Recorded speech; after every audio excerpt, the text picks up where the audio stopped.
Salut, mon nom c'est Hugo, on est le 14 mars 2021. Si tu regardes ma vidéo aujourd'hui, c'est parce qu'en fait, depuis juin 2020, je sais que je vis avec un cancer, puis j'ai décidé d'en parler. En fait, ma maladie, c'est pas quelque chose que nécessairement que j'ai tendance à parler à mon entourage. En fait, j'ai tendance à garder certaines choses pour moi. Donc, la vidéo en ce moment, c'est quasiment un coming out pour la plupart d'entre vous. Pour les gens qui ne me connaissent pas, j'ai 34 ans. J'ai une carrière en jeux vidéo depuis maintenant 10 ans. Je suis en couple depuis 3 ans. Je me suis fiancé en novembre dernier. Puis en fait, il y a 5 semaines, ma copine a donné naissance à notre premier enfant, le petit Léo qu'on voit ici.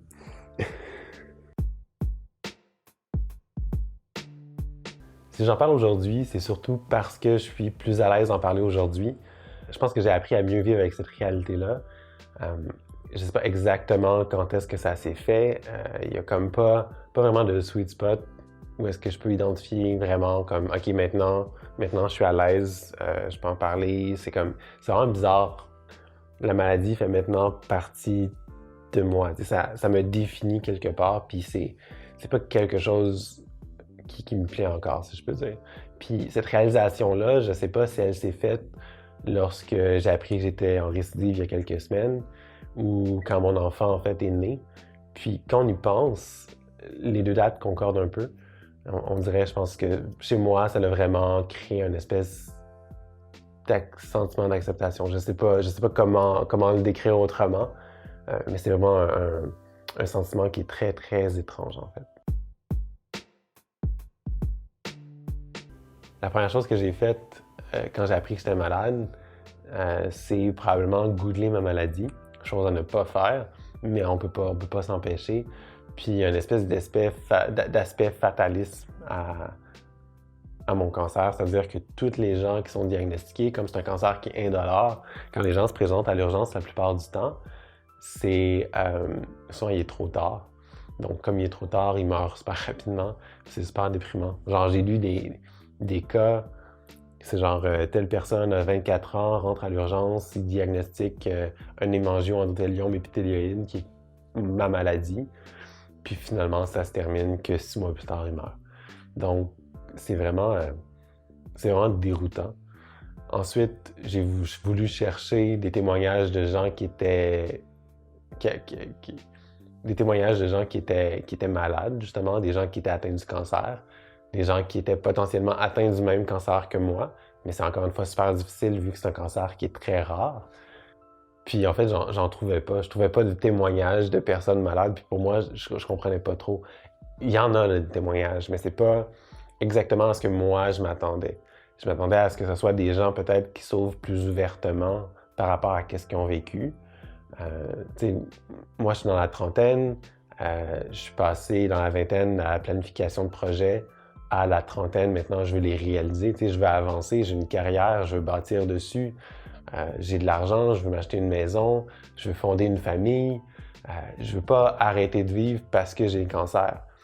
Puis c'est vraiment le message aussi que peut-être je vais essayer de passer à travers mes vidéos. C'est montrer qu'il y a une alternative, en fait, à la fatalité. Puis là, on s'entend, là. En ce moment, ça va relativement bien. C'est-à-dire que j'ai des nouvelles lésions, donc je suis malade. Je sais pas à quel point je vais être capable de guérir, mais pour l'instant, ça va assez bien pour que je puisse en parler. Donc, on va voir en fait ensemble jusqu'où je peux me rendre pour la production de vidéos, le partage. Je pense que c'est important de vous parler un petit peu aussi de comment j'ai été diagnostiqué, puis c'est quoi les traitements que j'ai eus depuis.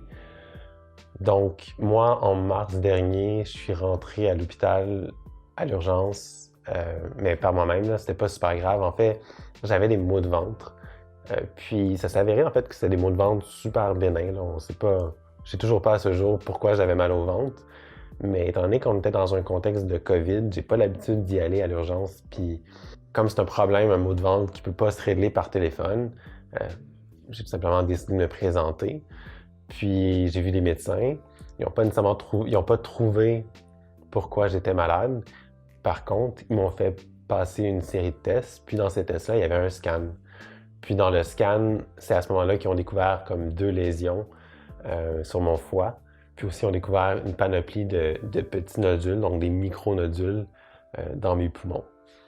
À ce moment-là, on ne croit pas nécessairement que c'est dangereux pour moi, ou du moins, on ne pense pas que c'est un cancer. Les médecins croient plus à la théorie que j'aurais voyagé dans un pays où est-ce que il existe des parasites qui peuvent se fixer sur le foie, puis développer en fait des kystes dans lesquels qui vont grandir. Puis à la suite, on m'a référé à un spécialiste, donc à un microbiologiste, qui lui aussi va travailler conjointement avec une chirurgienne hépatobiliaire, donc un spécialiste du foie. On va me faire passer un IRM, on va me faire passer un TEP scan, puis finalement, ça va se terminer par une biopsie qui va malheureusement valider la théorie du cancer.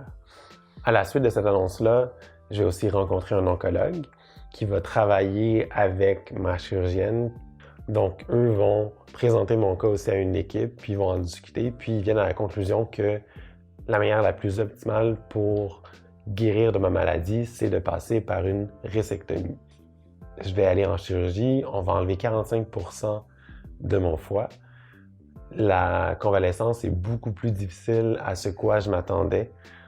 J'étais persuadé que ça allait être beaucoup plus facile étant donné que je m'étais préparé. Je suis déjà quelqu'un qui est en santé, qui fait du sport, puis là, je me suis juste mis à faire encore plus de sport lorsque j'ai appris que j'étais malade.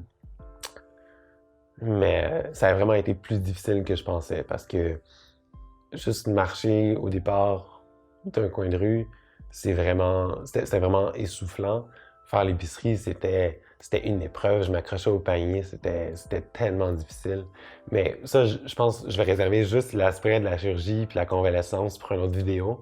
Je pense que c'est vraiment intéressant d'en parler aussi. C'est des trucs, justement, qui vaut la peine d'être discutés quand on est malade. Le traitement, comment ça se passe, c'est vraiment important d'en parler. C'est vraiment, encore une fois, je trouve qu'on n'en parle pas assez.